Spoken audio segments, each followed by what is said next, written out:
Hey, what's up? Silas here. This is going to be another entry in my Hands Up, Don't Hit series, which is a series on peaceful parenting. It's something that's very important to me, very near and dear to me, and I think with my entire channel, if there's one thing that can come out of my channel where somebody can listen to maybe this series alone, and then one person decides not to hit their kids and look into peaceful parenting, or it just helps that kind of situation, then it's all worth it. And I've had these conversations with friends. I'm extremely happy to say that my sister, when she had her kid, she was into peaceful parenting, and my nephew has never been hit, and he's disciplined. He's a great kid, and that's just an amazing thing. Sometimes I just look at him and imagine like he's lived his whole life without any of his parents aggressing towards him or hitting him, or in that kind of situation, and just looking at just the amazing kind of start that gives you, that foundation that gives one to approach the world. And I'm just excited to see the positives that will come out from him not having experienced those horrible things.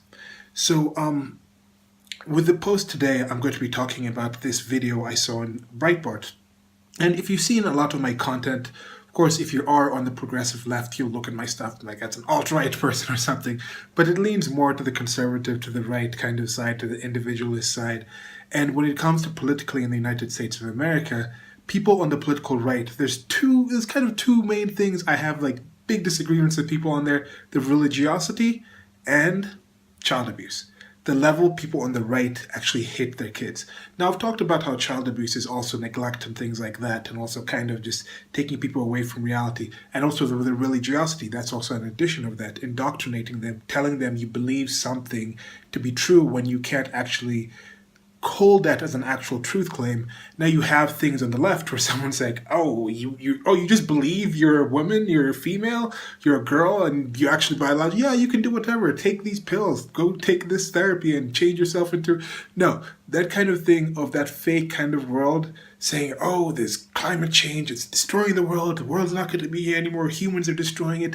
Those kind of fears on the left are things that I also consider kind of child abuse. But let's focus on the actual hitting of kids, which is the main story here. There was this video posted on Breitbart. Texas mom whips son for joyriding in BMW.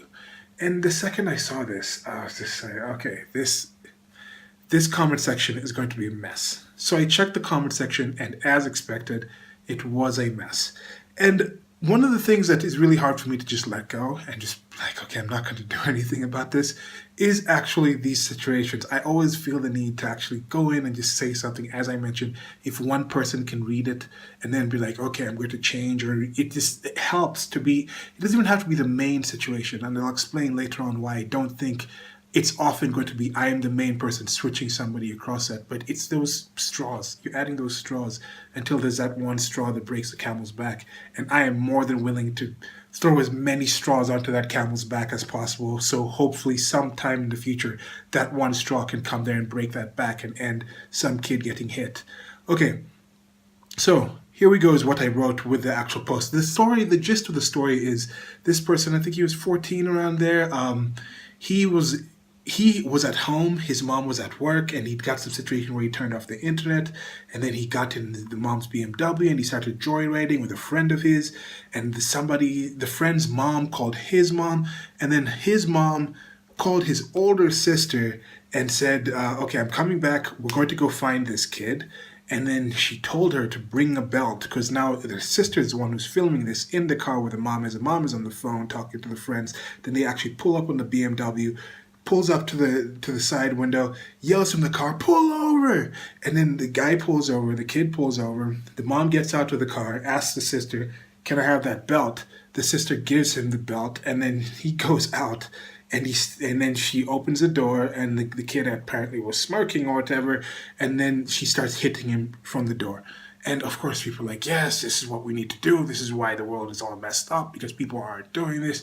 And some people talking about how even the mother herself was like, oh, I can't really talk about this. She's Latina. She's of Latin origin.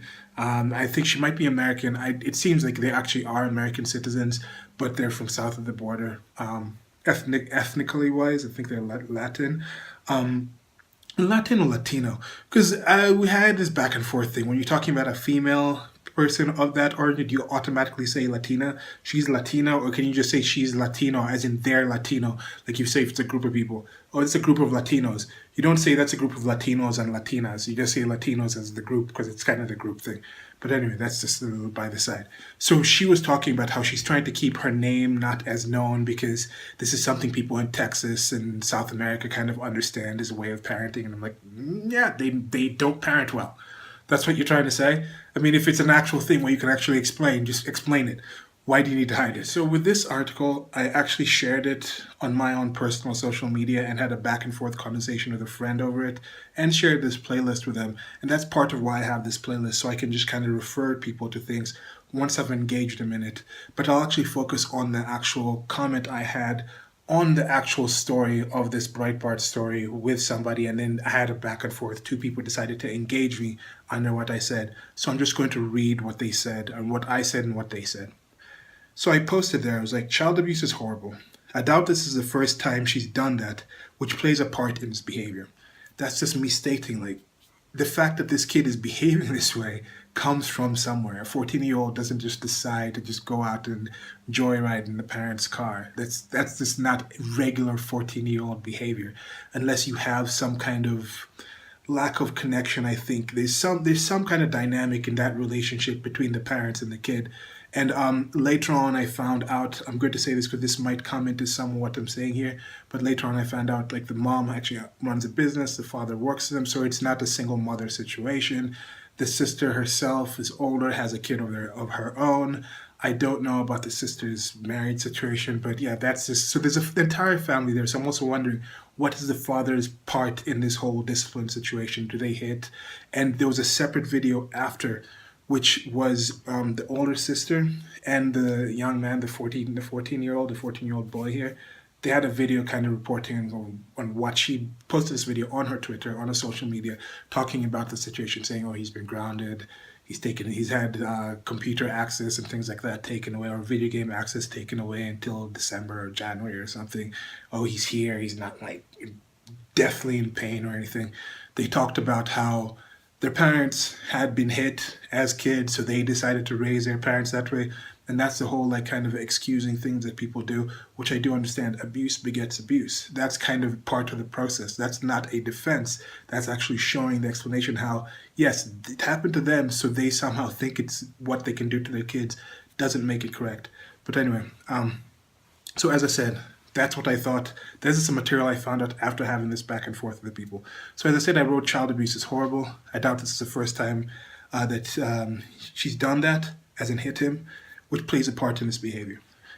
Then the first person, who was SB, who was a female, older female, I checked both these people's profiles are older females, and you'll see how that actually plays into this whole situation.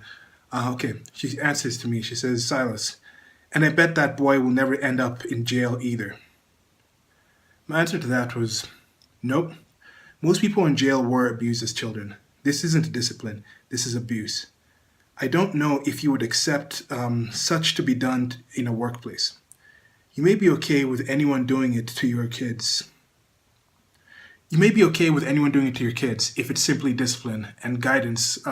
Literal strangers should be welcome to guide and impart discipline to a child that is going off the right path.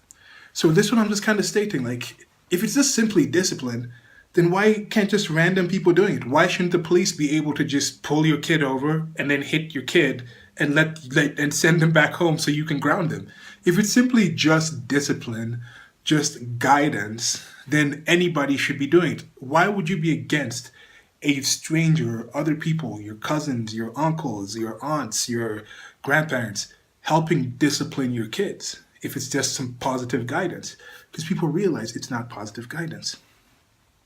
Somebody else added to this after me saying that. Child abuse is horrible. This wasn't child abuse. This was getting that ass warmed up for being a lying little jerk. Apparently, according to his older sister, he didn't get this often enough at all. Hence her satisfaction in handing mom the belt and videoing it for future viewing pleasure. And this person had liked that first person's comment, and that first person came in and liked this comment, and they added this. Wrong again. That wasn't a random stranger. This was his mom who cares enough about him to not overlook this kind of behavior. Big difference there, Bucky. So whenever you get to this situation with Bucky, why are you trying to get chummy in this situation with me? I'm not your Bucky, but I just kind of overlooked that, and I already addressed what she's saying here. She didn't even see my point where I'm talking about. If it's simply guidance, if it's simply discipline, then why is it a problem if a random stranger does it? If my kid is out there maybe trying to like ride his bike in a certain way, do some kind of thing on a bike, do something positive in his life, and then a random stranger comes by and imparts some actual knowledge and say, no, this is how you do it better. This is how you improve that kind of situation. Oh, you're struggling studying? Oh, have you tried this to study? Oh, you're trying to get better in your life at this point? How about you try and follow these kind of steps in order to get there? Give you some discipline, give you some guidance. I would thank that stranger. But most parents who even do hit their kids would not be happy about a random person hitting their kid. They probably wouldn't even be happy with their relatives, their immediate relatives hitting their kid. Because I think they realize somehow, I mean, people just know this, you're not supposed to hit people. It's not what people do. It's not what normal people do. So this is my response to that. That is so sad that you can say something like that. How does a sister know what is enough of getting hit by a parent? Like, how does she know? How can you say that? How is she supposed to know that? Okay, I guess this is before I found out she was a parent. So now that's kind of thinking she might be hitting her kids too because she thinks she has. This person thinks the sister has some kind of level where she thinks, oh, there's enough of getting hit. Anyway, so why should anyone be satisfied by this sort of action? Like this person actually thought that was a defense, saying, look, she's satisfied. Because this sister, while she was recording, she kind of laughs as this is happening. And like, that is sickening to me. Okay, back to the reading. If something is positive for your child, would you object to other people doing this? Okay, if it's not utter strangers, then why not her grandparents, her siblings, or her first cousins? I mean, if they care about the child too, so should they get access to hitting the child if something is wrong? So this is the kind of situation you're saying it's not strangers. If it's somehow her parents can do it because the parents care for the kid in a different level and have that familial relationship, then yeah, don't aunts have it? Why can't the older sister hit the kid? I mean, they might be okay with that. They may be okay with the older sister hitting the younger brother. It's just it's a mess. Okay. So should someone that cares about you as a person be allowed to hit you if you have done something wrong? Or can they do other things that don't mean they have overlooked your behavior? So this whole situation, trying to make the argument that, oh, the mom was doing it, hitting the kid because she didn't want to overlook the behavior. When I tell you, I don't support hitting your kid. I don't support hitting kids, not because I hate discipline, not because I want undisciplined children, because I know hitting children is not part of discipline. It's because I actually like discipline is why I'm saying don't hit your kids. Hitting your kid actually reduces your ability to discipline your child. Anyway, so now the second part. So this is by no means definitive. Abuse begets abuse. Violence begets violence. If a child is unable to understand an explanation of what they have done wrong, then how could you hold them responsible for that action? If they are capable to understand an explanation, then you don't need to add physical or mental aggression, which is abuse, to that whole situation. And I posted a link to an article here that's going to be in the links below from a governmental study. It was from the NCBI, NIH, yes. So it's from a government study in the United States of America about who actually is in jail and just the high amounts of actual people who have suffered from child abuse in jail. So the first thing was pointed out here, the first person, which was SB, they posted something saying, oh, at least they're not going to be in jail. But then the facts are out there. Most people who are in jail have been hit as kids, had adverse childhood experiences. Most sexual offenders were sexually abused as children. So this is the kind of thing that abuse begets abuse. So this whole idea that hitting your kids is going to prevent them from going to jail, that is completely wrong. Okay, so that SB person, that first person from that comment, comes back now. It says, Silas, guidance and simple discipline, right? Guidance and simple discipline, right?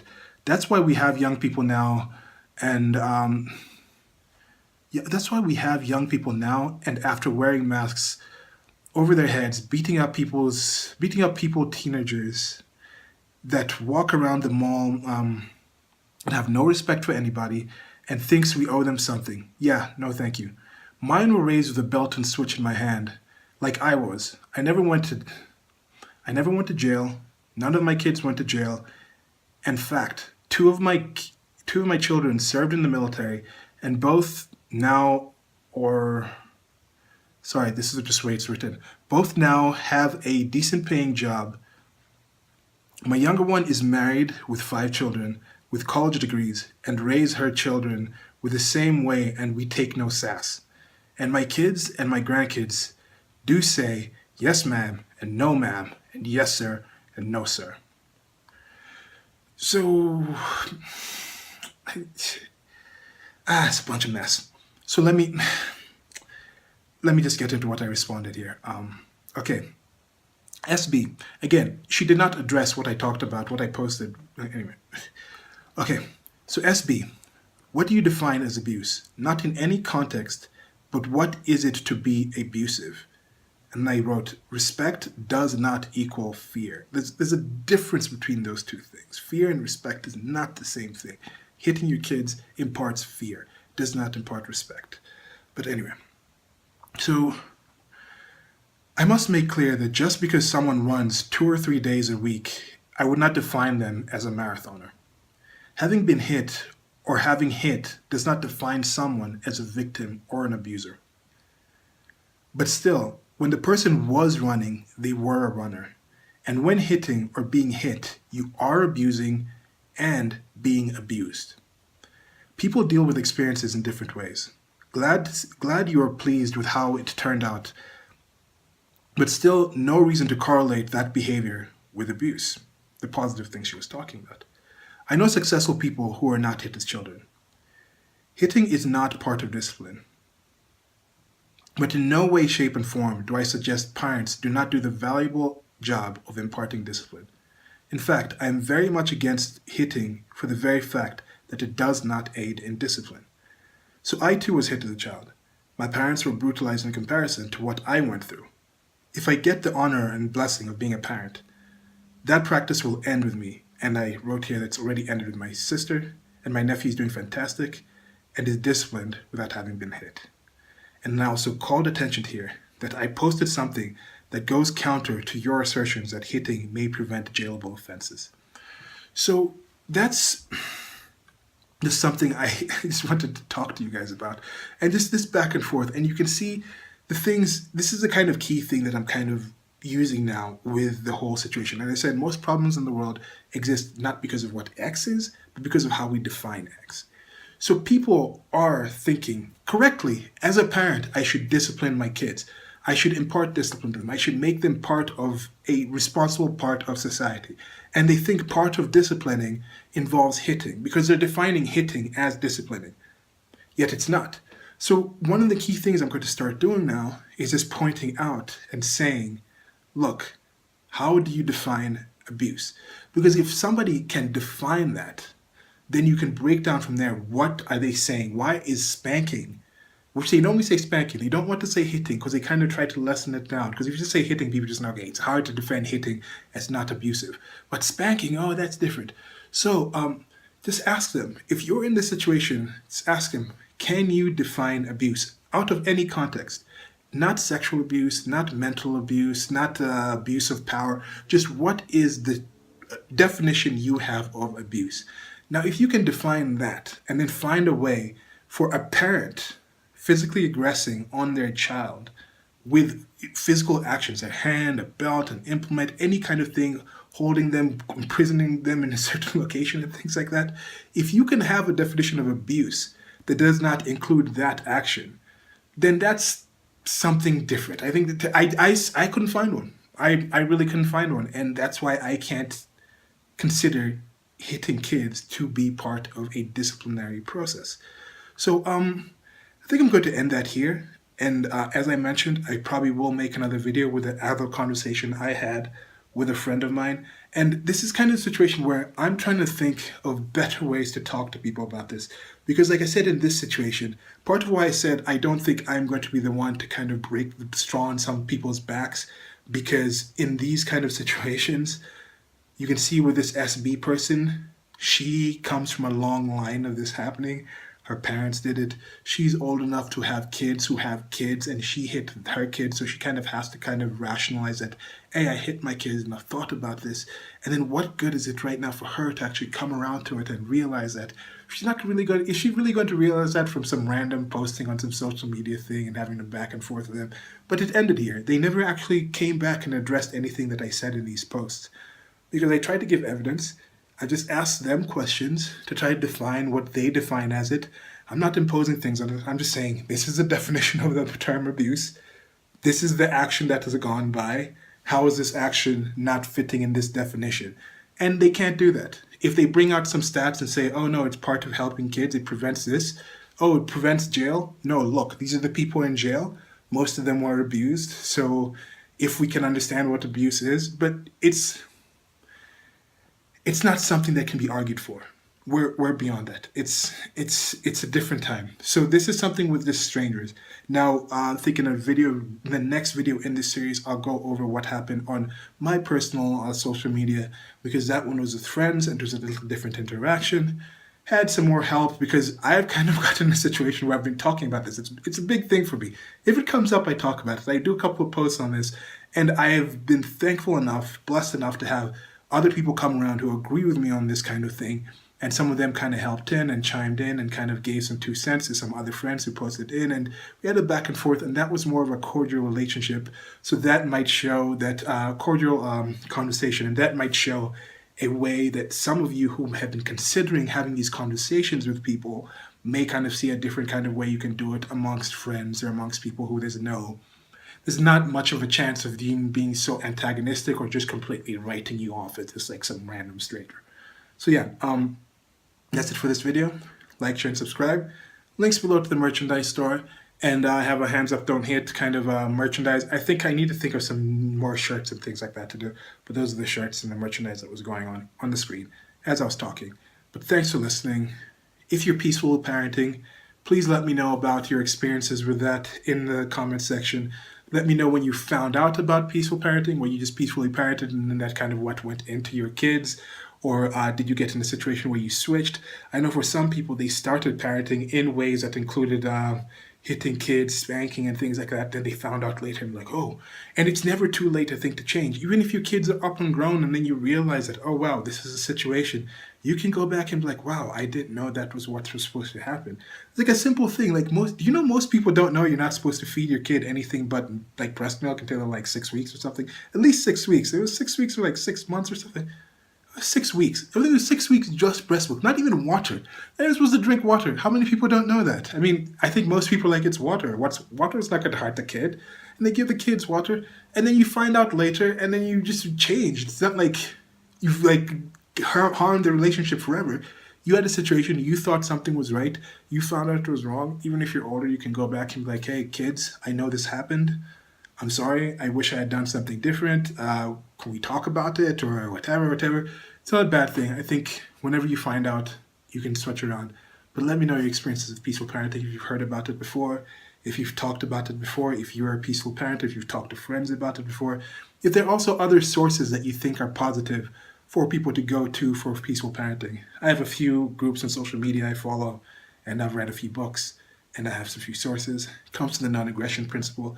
So for me, it's just like the way to parent. Just how like, once you agree with the non-aggression principle, the way to parent is peaceful parenting. Once you agree with the non-aggression principle, the way to kind of look at the world and have a society kind of organized is anarcho-capitalism. It's just kind of these things that follow from those first principles that I have, which is the non-aggression principle. But yeah, that's it. Goodbye. As I mentioned, there's going to be links below to that study about people in jail and the adverse childhood experiences that they've had. And there's also going to be links to this ongoing series of blog posts I have, where I'm going to be keeping sources that I think are important for peaceful parenting and anybody who wants to know more about these things or people want to share with people. And as I mentioned, if you guys have any sources, please leave them in the comment section so I can also add those to that whole compilation or group or collection of resources. Goodbye.